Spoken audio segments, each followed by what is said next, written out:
TR. Balu அவர்களே, கழகத்தினுடைய துணை பொதுச் செயலாளர் என்னுடைய அருமை தங்கை கனிமொழி கருணாநிதி அவர்களே, மாண்புமிகு அமைச்சர் பெருமக்கள் ரகுபதி அவர்களே, சேகர்பாபு அவர்களே, காந்தி அவர்களே, கழகத்தின் அமைப்பு செயலாளர் ஆலந்தூர் ஆர்.எஸ். பாரதி அவர்களே, கொள்கைபரப்பு செயலாளர்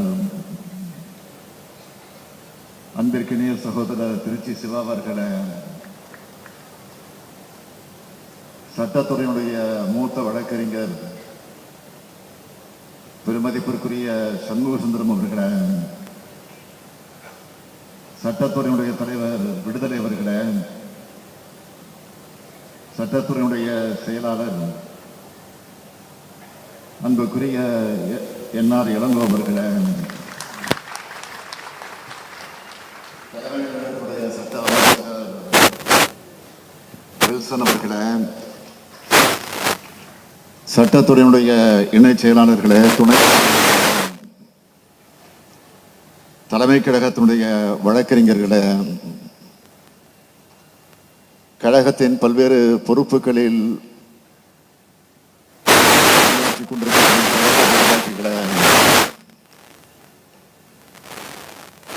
கழகத்திற்கு வாழும் தடையுமாக விளங்கிக் கொண்டிருக்கக்கூடிய வழக்கறிஞர் சகோதரர்களே,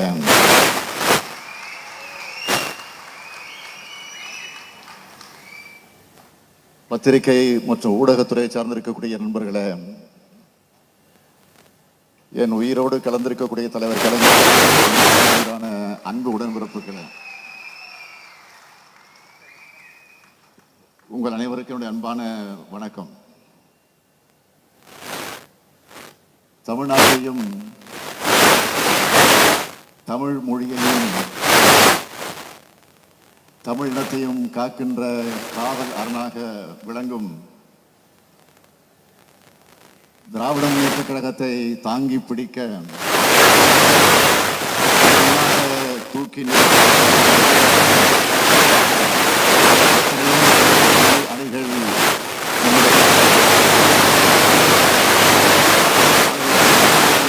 நம்முடைய சட்டத்துறை.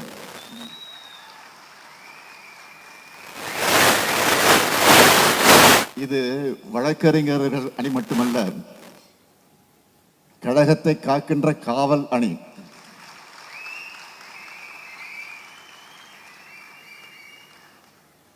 சோதனை நெருப்பார்கள் பல கடந்து அள்ளி வீசப்பட்ட அவதூறுகளை எதிர்கொண்டு நாள்தோறும் கட்டமைக்கப்படும் பொய்களை தகர்த்தெறிந்து 75 ஆண்டுகால கற்கோட்டையாக கழகம் நிமிர்ந்து நிற்கிறது. 6வது முறையாக ஆட்சி அமைத்திருக்கிறது என்றால் அதற்கு லட்சக்கணக்கான கழக வீரர்களின் தியாகம்தான் காரணம். அந்த தியாக வரலாறுக்கு, தியாகிகளுக்கு துணை நின்ற வரலாற்று சொந்தக்காரர்கள் தான் சட்டத்துறையை சார்ந்த நம்முடைய வழக்கறிஞர்கள். அப்படிப்பட்ட உங்களை ஒருங்கிணைச்சு இந்த மாநாட்டை மாநில அளவில் நம்முடைய என்.ஆர். இளங்கோ அவர்கள் மிக சிறப்பாக, அறிவுபூர்வமாக, ஆக்கபூர்வமாக ஏற்பாடு செஞ்சிருக்கிறார். நீதிமன்றத்திலையும் நாடாளுமன்றத்திலையும் தன்னுடைய வாத திறமையால எல்லோருடைய கவனத்தையும் இருக்கிறவர் அவர். அமைதியான வகையில ஆக்க பணிகளை செய்கிறதுதான் அவருடைய ஸ்டைல்.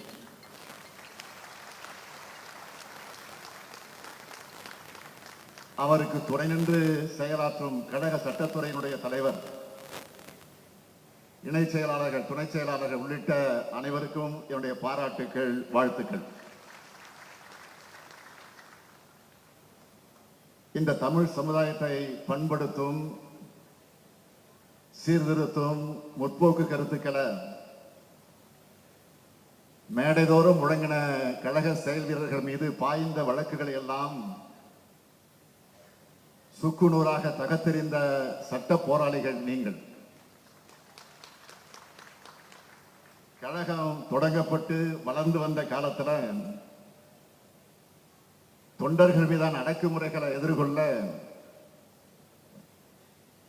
சென்னையிலிருந்து வழக்கறிஞர்கள் அண்ணா காலத்துல வழக்கறிஞர் குழுவாக இருந்தத நம்முடைய முத்தமிழறிஞர் தலைவர் கலைஞர் அவர்கள் சட்டத்துறையாக வளர்த்தெடுத்தார். கழகத்துக்காக போராடின ஒவ்வொரு கழக முன்னோடியை கேட்டாலும் சட்டத்துறையுடைய பங்களிப்பை பற்றி சொல்லுவாங்க. 1975 எமர்ஜென்சி அறிவிக்கப்பட்டப்போ, நெருக்கடி காலம் அறிவிக்கப்பட்டப்போ, நான் உட்பட பலர் ஓராண்டு காலம் சிறையில் அடைக்கப்பட்டோம்.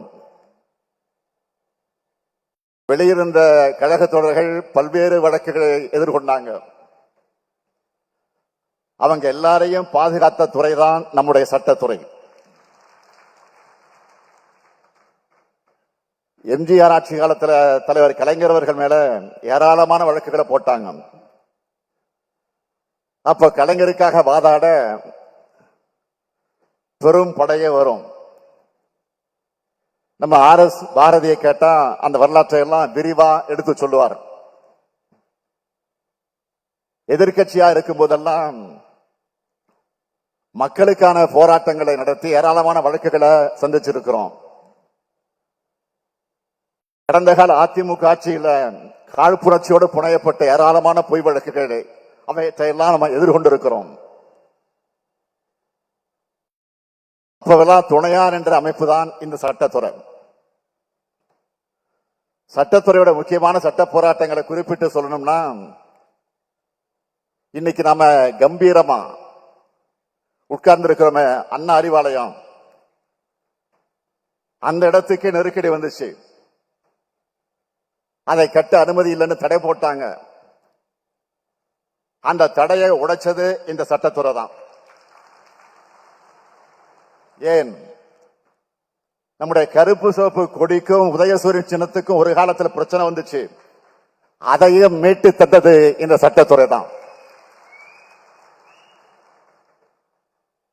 அம்மையார் ஜெயலலிதா ஆட்சிகால முறைகேடுகளை தடுக்க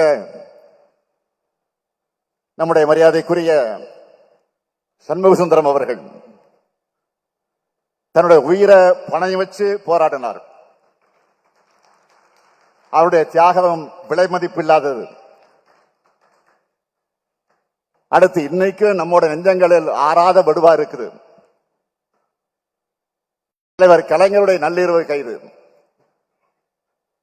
அந்த கொடூரமான கைதியையும் நீதிமன்றத்தில் கவனப்படுத்தி வாதிட்ட காரணத்தினால்தான் அன்றைக்கு இருந்த அராஜக அரசு அடிபணிஞ்சு தலைவர் கலைஞரை விடுதலை பண்ணிச்சு. கழகத்தின் மீது கற்பிக்கப்பட்ட களத்திலிருந்து, அந்த களங்கத்திலிருந்து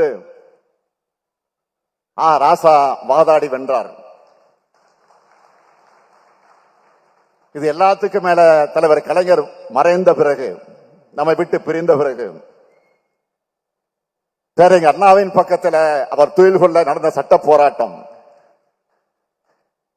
அன்னைக்கு இருந்த நிலைமையை நான் அதிகமாக விளக்க விரும்பல. நம்ம வில்சன் உள்ளிட்ட மூத்த வழக்கங்கள் வாதங்களாலதான் கடற்கரையில கலைஞருக்கான இடத்தை போராடி பெற்றோம். இப்படி தொடர்ந்து இது சட்டத்துறையாக இல்ல, சாதனை துறையாக மாறியது வியப்படையதில் ஆச்சரியப்பட வேண்டிய அவசியம் இல்லை. ஏராளமான சட்டபூர்வமான சாதனைகளை செஞ்சிருக்கீங்க. கட்சிக்காக மட்டுமல்ல, மக்களுடைய நலனுக்காக ஏராளம் பணிகளை செஞ்சிருக்கிறோம். அதிமுக ஆட்சியை முடக்க நினைச்ச சமச்சீர் கல்வியை காப்பாற்றணும். குடியுரிமை திருத்த சட்டத்துக்கு எதிராக உச்சநீதிமன்றத்தில் வழக்கு போட்டோம். நீட் தேர்வு முறைகேடுகளுக்கு அமைக்கப்பட்ட நீதியரசர் A.K. ராஜாவின் குழுவிற்கு எதிரான வழக்கை தடுத்தோம். 3 வேளாண் சட்டங்களுக்கு எதிரான முதல்ல உச்சநீதிமன்றத்தில் வழக்கு தாக்கல் செஞ்சு தடை வாங்கணும். கலைஞர் நூற்றாண்டு பூங்கா இருக்கிற இடத்தை தனியாரிடமிருந்து மீட்க காரணமாக இருந்தோம். இது எல்லாத்துக்கும் மேல இதர பிற்படுத்தப்பட்ட வகுப்பினருக்கான 27 விழுக்காடு இடஒதுக்கீட்டை உறுதி செஞ்சதும் இந்த வழக்கறிஞர் படைதான். மருத்துவம் மற்றும் மருத்துவ உயர்கல்வியில இன்னைக்கு ஆண்டுதோறும் 5500 இடங்களை கூடுதலாக கிடைக்குதுன்னா இந்த சமூக நீதி சாதனையை ஒட்டுமொத்தமாக இந்தியாவுக்கே சாத்தியப்படுத்தியது நம்முடைய சட்டத்துறை தான். இந்த சாதனை பயணம் தொடர இந்த நேரத்தில் உங்க எல்லாரையும் நான் வாழ்த்துறேன்.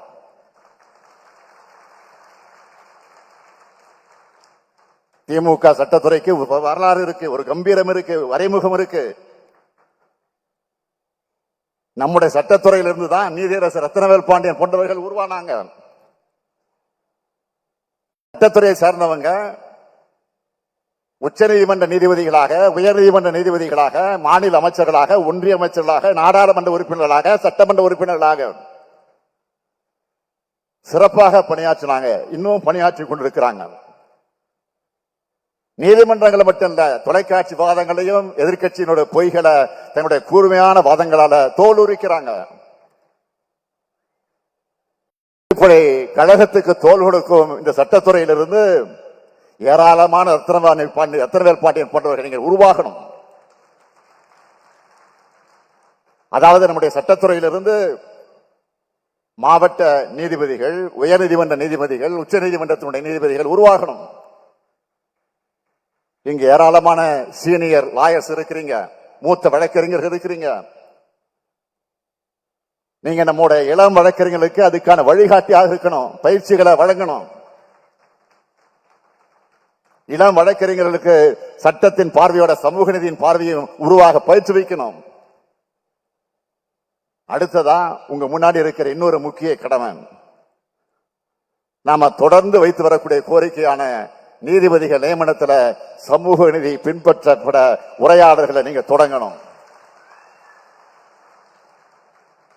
அடுத்து நம்ம என்ன இளங்கோ ஏற்பாடு செஞ்சிருக்கக்கூடிய இந்த மாநாட்டோட முக்கியமான நிகழ்ச்சியா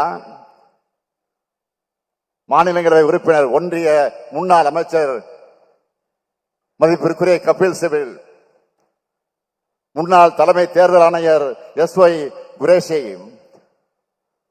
மூத்த பத்திரிகையாளர் இந்து என் ராம் ஆகியோரை கண்ட ஒரே நாடு ஒரே தேர்தல் என்ற கலந்துரையாடல் ஏற்பாடு செஞ்சு அவங்களும் தன்னுடைய வாதங்களை அழுத்த திருத்தமாக எடுத்து வச்சிருக்கிறாங்க. நான் நேரடி தொலைக்காட்சியில் நேரடியாக பார்த்தேன்.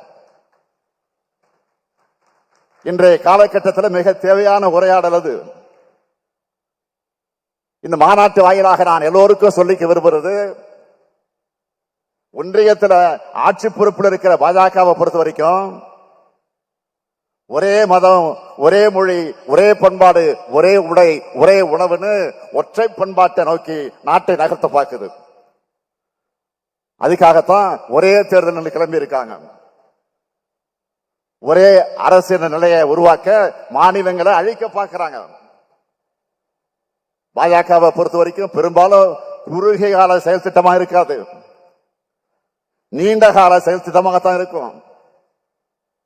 இப்போ நாடு முழுக்க ஒரே நேரத்தில் தேர்தல் சொல்றவங்க காலப்போக்கில் நாட்டுக்கே ஒரே தேர்தல் சொல்ற நிலையை உருவாக்க நினைக்கிறாங்க.